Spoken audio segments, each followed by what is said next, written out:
thus brings me great pleasure to introduce these four talented writers and artists here today on the podcast.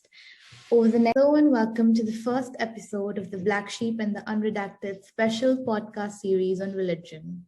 I'm Mansi, co-founder of the Blahcksheep, and this podcast is in association with the Unredacted project. The podcast is an attempt to initiate a public dialogue on religion where people can talk about their personal stories, experiences, and reflections on the subject. We dedicated the last 2 months to examine the effect of religion or the lack of it on individuals and society at large.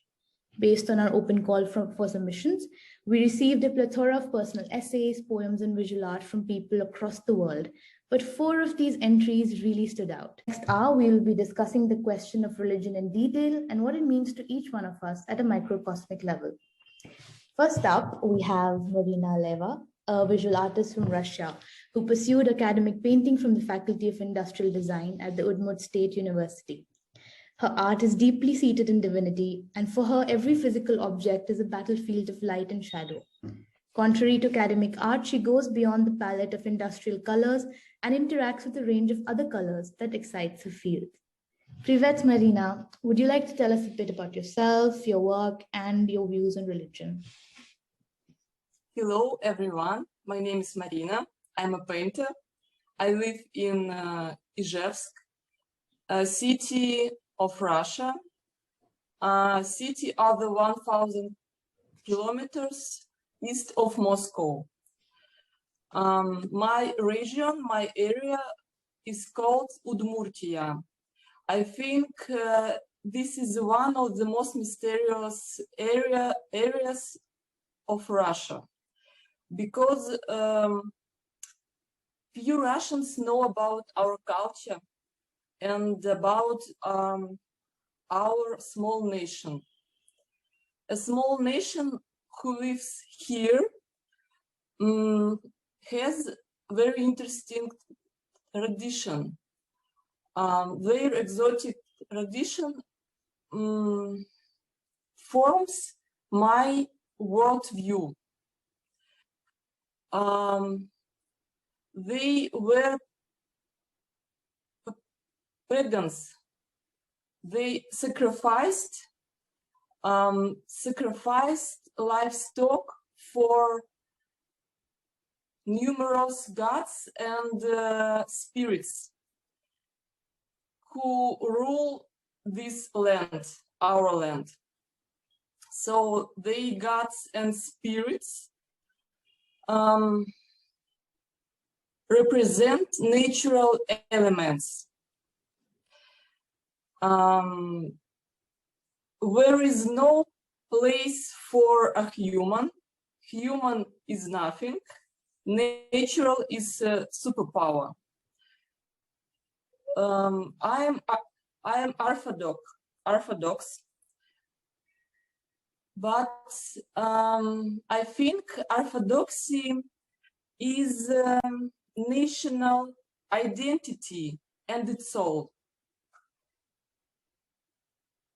I read Bible, I was going to church, of course, but it's about my culture and it's all. For me, as a religion, orthodoxy, it doesn't work, because I think religion must solve the problems of our being here, our existence. For example, the main thing is the overcoming the fear of death. Fear of death is the main thing for everyone. So I don't believe in hell or heaven because I can't see it. I need a proof I can see. So in my painting practice, I explore emotions that arise when our existence. I explore emotions that arise when I behold the surrounding world. our existence in the same time joyful and scary, beautiful and disgusting, and other dichotomies and other things. It's mystery anyway. That's why I focused on landscapes as a pure and clean emotions. Landscape is universal vocabulary for any culture, any cultures, any religions, for any person. In my work, I offer a world bathed in color and divine light, saving light. I show the world beyond every sciences. For example, my work behind me, if you can see in all my work, I used divine light. So I can say about myself, I'm not religion because I'm in the process. I want to find it. That it's all about my practice.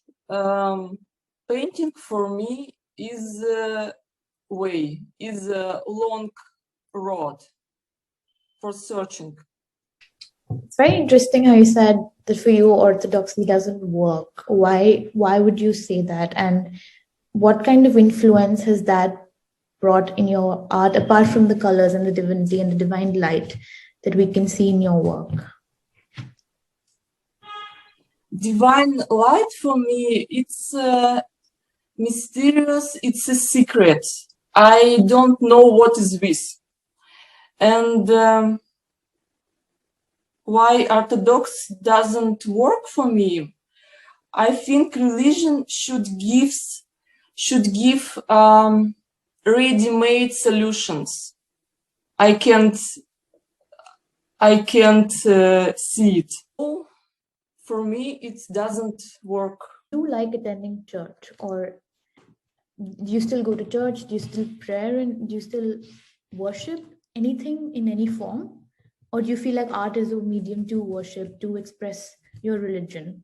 I like a church. I sometimes I am going to church because I like huge energy inside of building. I worked as an architect in my past life so long time. Maybe it's because of it.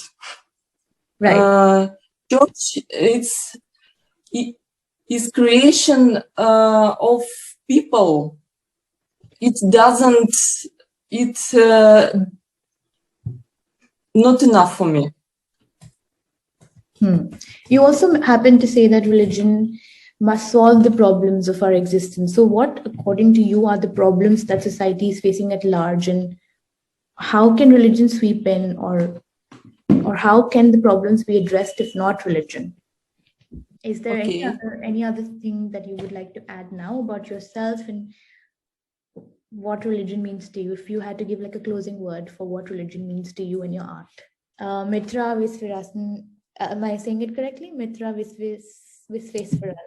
Viswaran, yeah. Okay.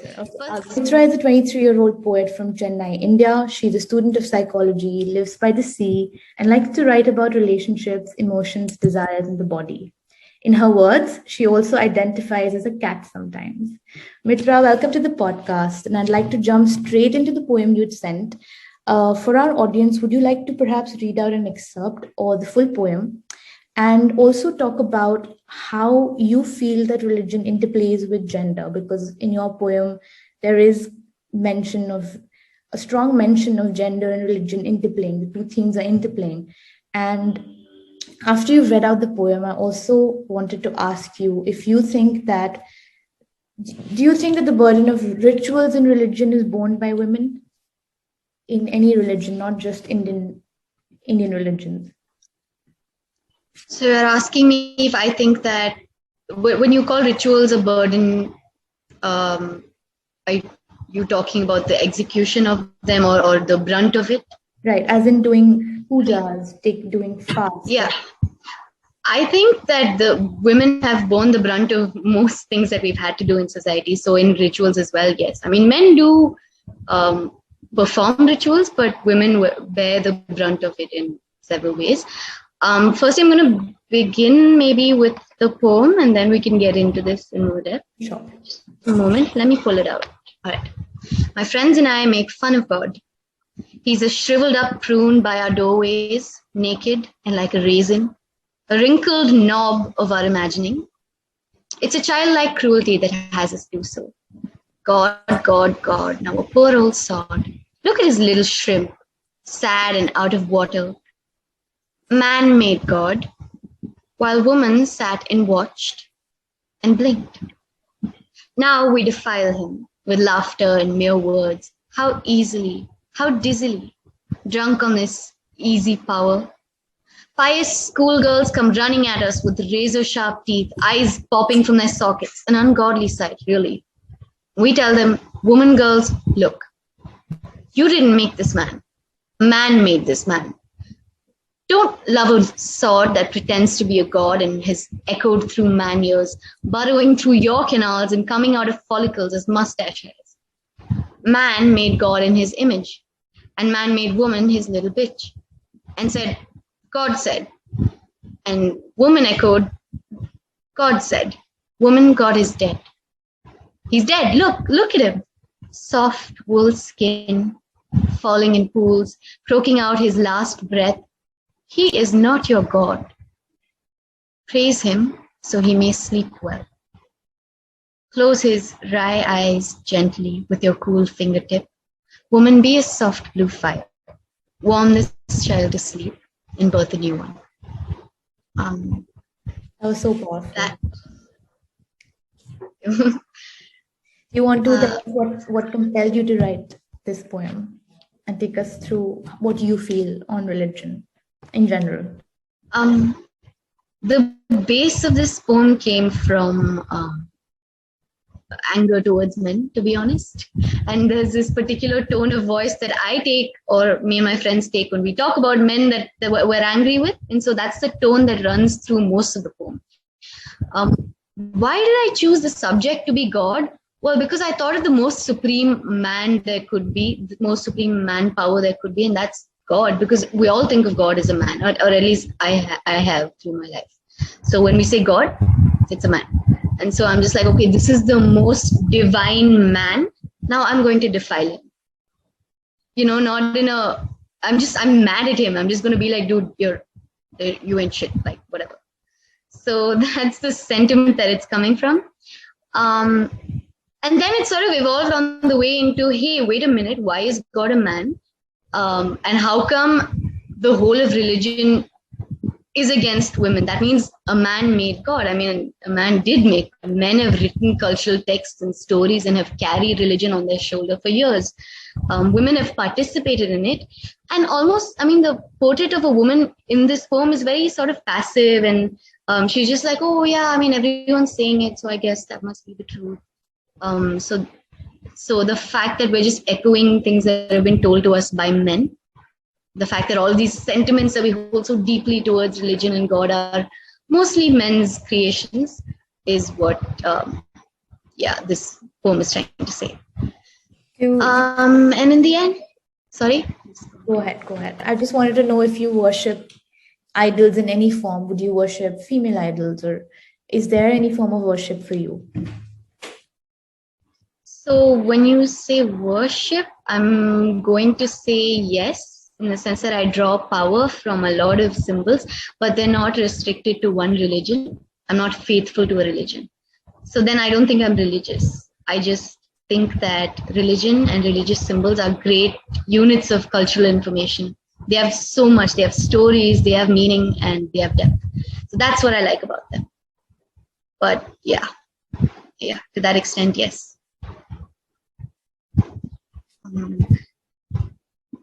And Sorry, I just wanted to talk about the ending of the poem, which says that it's possible for us to birth a new one. And also the tone is a little gentler, which is me drawing into my personal idea of femininity and saying it's possible for you to draw up a new god or draw up a new source of divinity, a source of power for you, for the world that you live in. That's interesting because if tomorrow Marina was to draw a painting and she draws a painting which has divine light, and that's what her art is all about. Also, she uses these colors away from industrial colors. So, would you want to worship a painting that Marina draws all the way in Russia? There, would you choose that to be your higher supreme? Would you believe in that painting? Would I draw power from it and would I see it as a source of strength? Yes, absolutely I could. But I wouldn't worship it as the one supreme painting. Like that's, not gonna happen. To anything. You're fantastic. But it could definitely be a symbol of divinity instead. Right. Does Perhaps- anyone else have any questions for Mitra, or Mitra, do you want to make a closing remark on, or just talk about religion in general? I think when we speak of divinity, I think it's we who give objects and symbols their divinity. So I think that that's transient. Today I can give a painting a lot of reverence and then worship it, but I need to understand that the source of that lies inside me, and I can give that reverence to anything. So I think maybe we could split spirituality and religion here, as is done pretty commonly. That's really all I have to say. I'd love to converse if you guys have any responses. I think I completely agree with you on that as well. That I think personal faith and organized religion need to be separated completely. And while, when religion organizes itself, we've seen it manifests into very many ugly things. And I think that ascribing those ugly things to, let's say, people who have a certain personal faith that's where I would, I also like to draw the line where I'm like, you know what, this is your idea of spirituality and this is your idea of how you, understand religion and how you understand faith. And it's not fair to ascribe, these larger sort of uglier aspects of religion.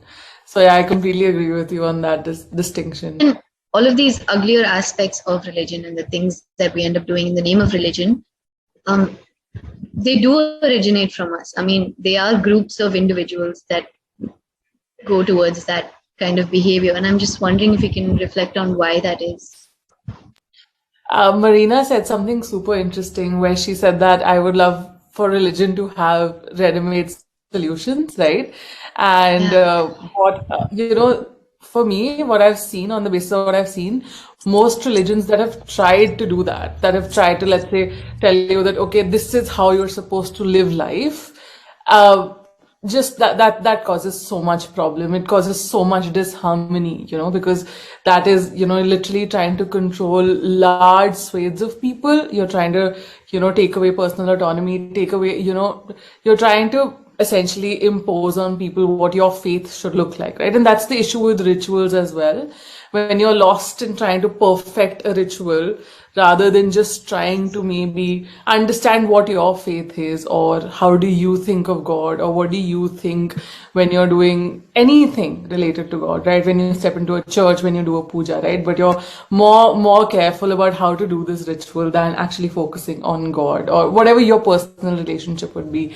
And I think that is what I mean when I think about organized religion, where large swaths of people, on the basis of some kind of religious identity, are being told to do something, vote for somebody, do something, and that is really where, to me, religion becomes a huge gray area.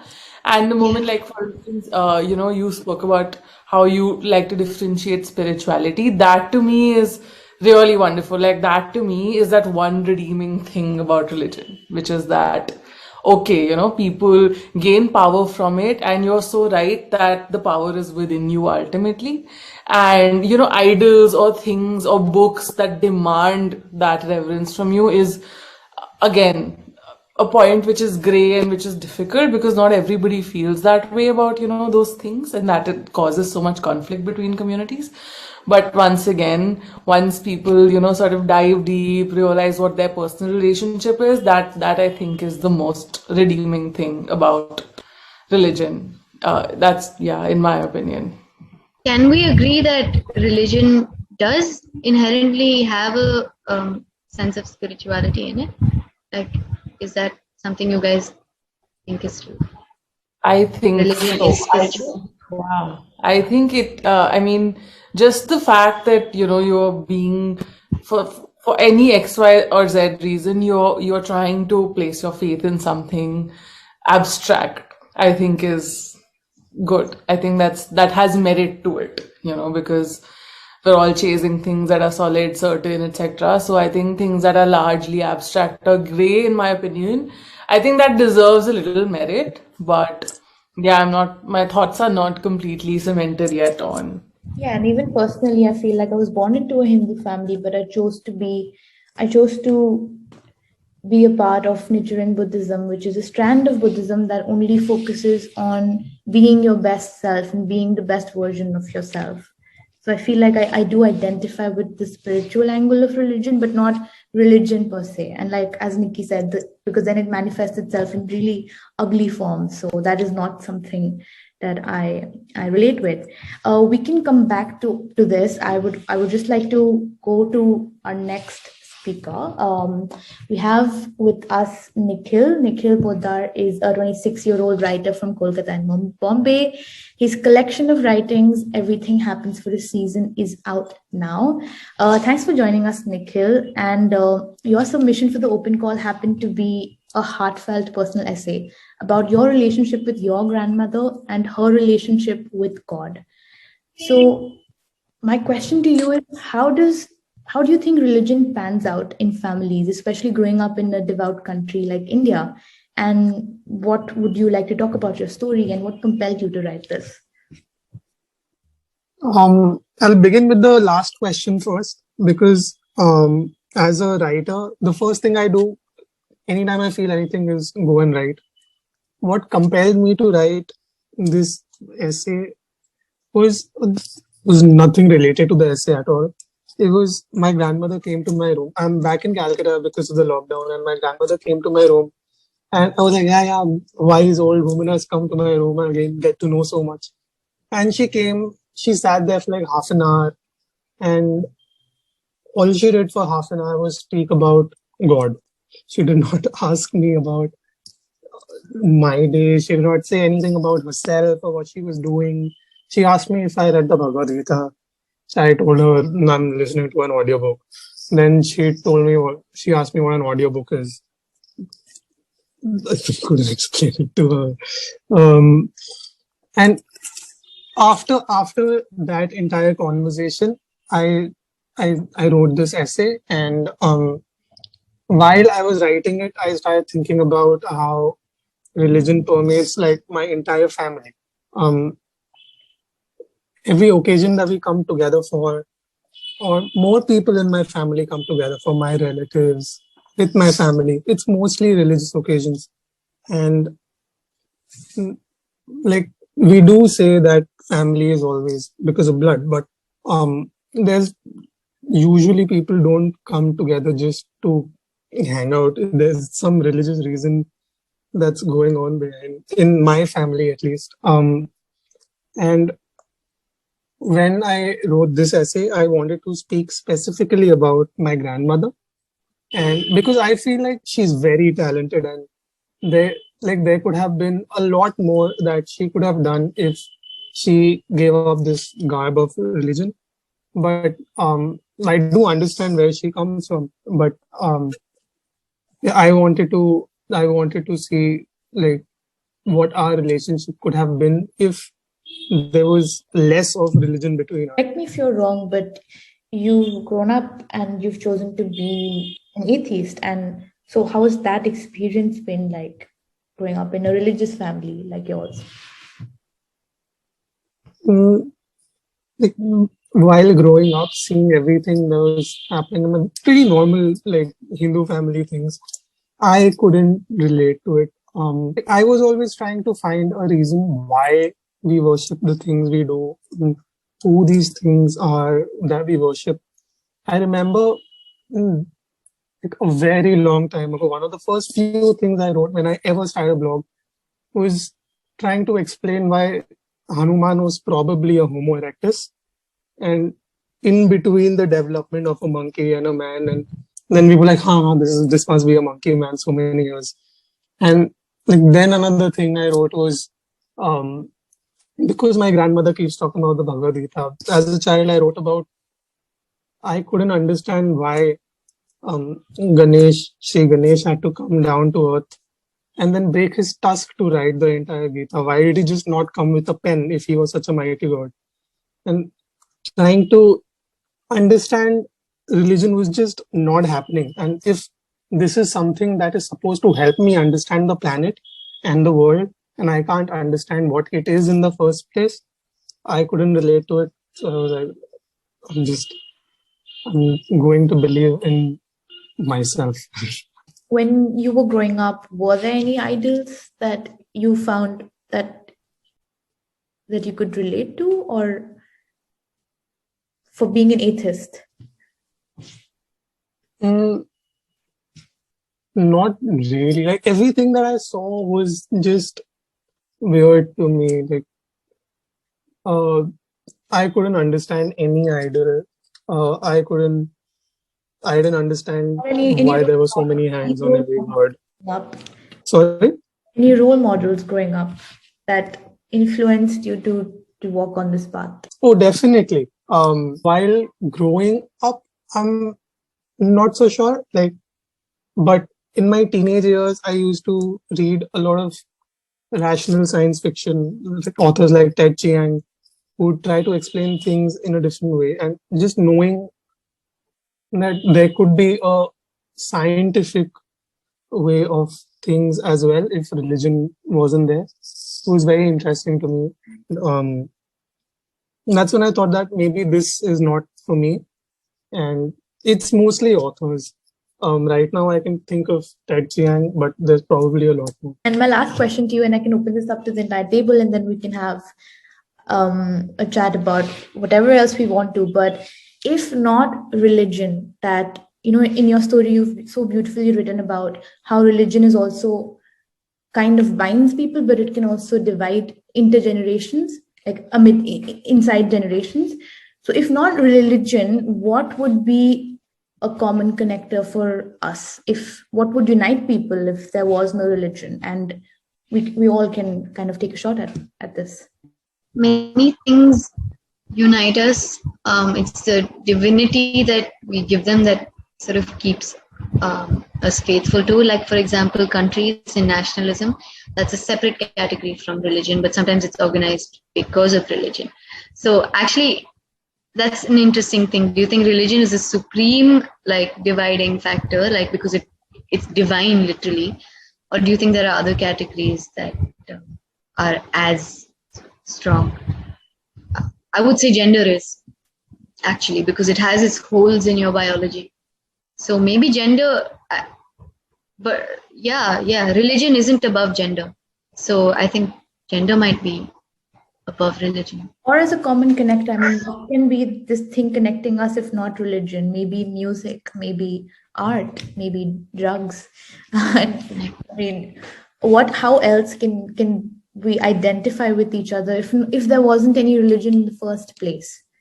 I think cultural connections, right? Shared experiences, cultural connections, shared histories, all of that. If you could just single all of that, exclude all of that from under religion, because I think religion is so heavy on all of this, and it so dominates the narrative about all of this so much. But think about it, even with your grandma, great grandma, there could be just so much you could talk about if you just remove religion from that narrative. But because that, like for instance, growing up in a Hindu family, it's when you learn about your mythology as a young kid, all of your parents and your grandparents, everybody's telling it like, it's a story that's been told in our family since generations, and this story has carried on. That's very much the feeling you get, even if they're narrating the Ramayana to you or something like that. But if you remove the aspect of religion to it, there's just so much that we've shared culturally from where we are, what we've experienced. And yeah, I think religion just dominates all of that. And if we just remove that, there's so much more that could connect us, actually. So yeah. I think any occupations, our occupations, are ways for own religion. Own religion. For example, for me, it's painting.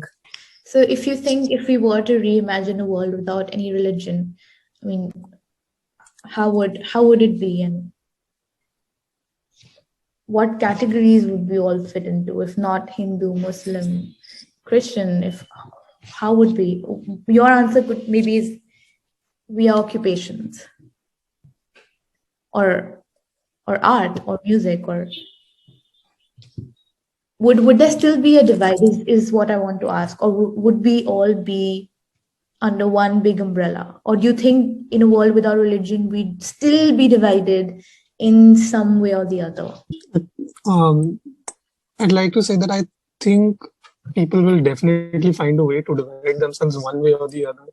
This is just one of the things.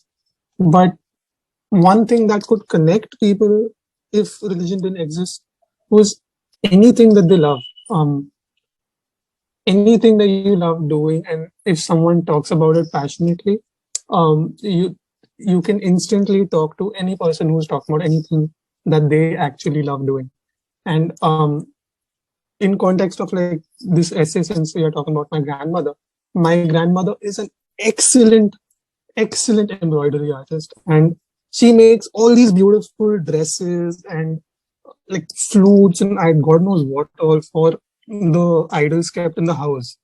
And if it was not for that, she'd be doing this as like something that she loved for something else. And uh, like anyone else who did do that would be able to connect with her on that level of passion, because she has a lot of passion for that, but just reserved for God. So yeah, it does come down to a level of occupation and passion, I think, would be a strong binding point for people. Nikhil's perspective of religion through his grandmother very interesting, because it's literally how religion affects your interpersonal relationships, which I find really interesting. Because, and even the phrasing he said, what would it be like if religion didn't come between us? And this is your own grandmother, so I find that, I mean, I'd really love to know more. I'd really love to read what he's written. I do have another question, but if somebody else wants to talk about something else, we can do that first. But my question is,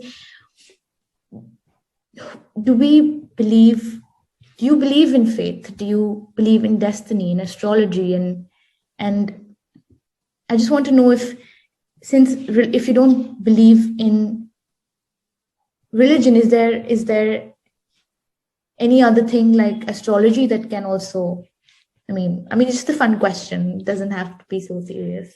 Faith is strong. It's like you can have faith in anything to keep yourself grounded and tethered to this world, because a lack of faith is a very realistic zone. But that's why religion is such a strong thing in everyone's lives, because it's at least one answer to death. Like, okay, I don't know what's going to happen now. At least God has the answer. But if that faith is channeled to something else, that something else can become just as powerful. And that depends on every other person, what they decide to have faith in, and whatever helps them be tethered to this earth. It may or may not be religion. That's my point. I think it doesn't have to be religion. I think astrology and something else, it's science anyway. Religion and faith there is no logic.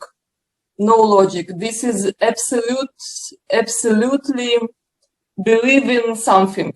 Astrology and something else, it's just a tool for us, for understanding of the world.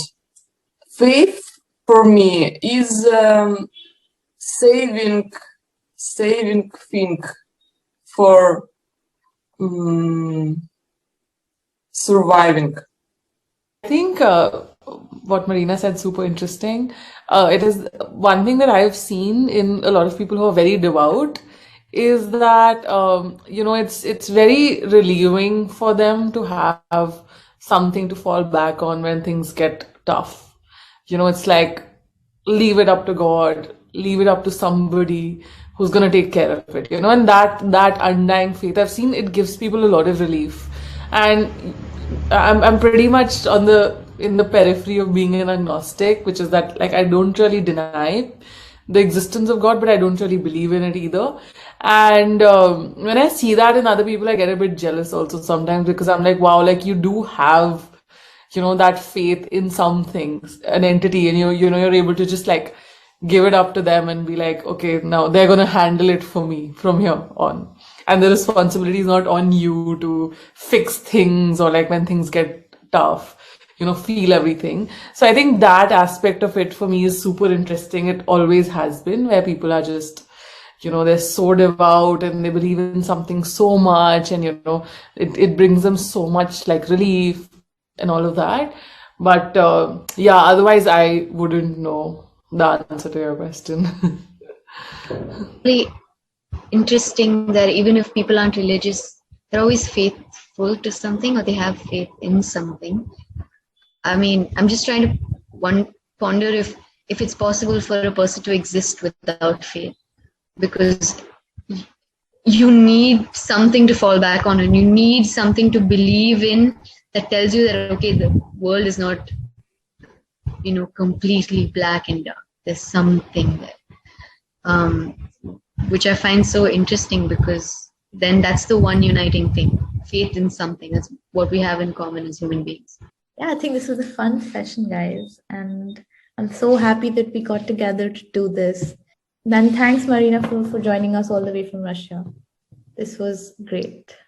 So if you've liked this podcast session, you can head to the Blahcksheep website and go over all the submissions, the artwork, and the personal essays around religion on the website. So nice to speak to everyone. Thanks for coming, guys. Thank you. Thanks a lot. Really nice being here. Thank you very much Thank for you for having us having and me. bringing us together.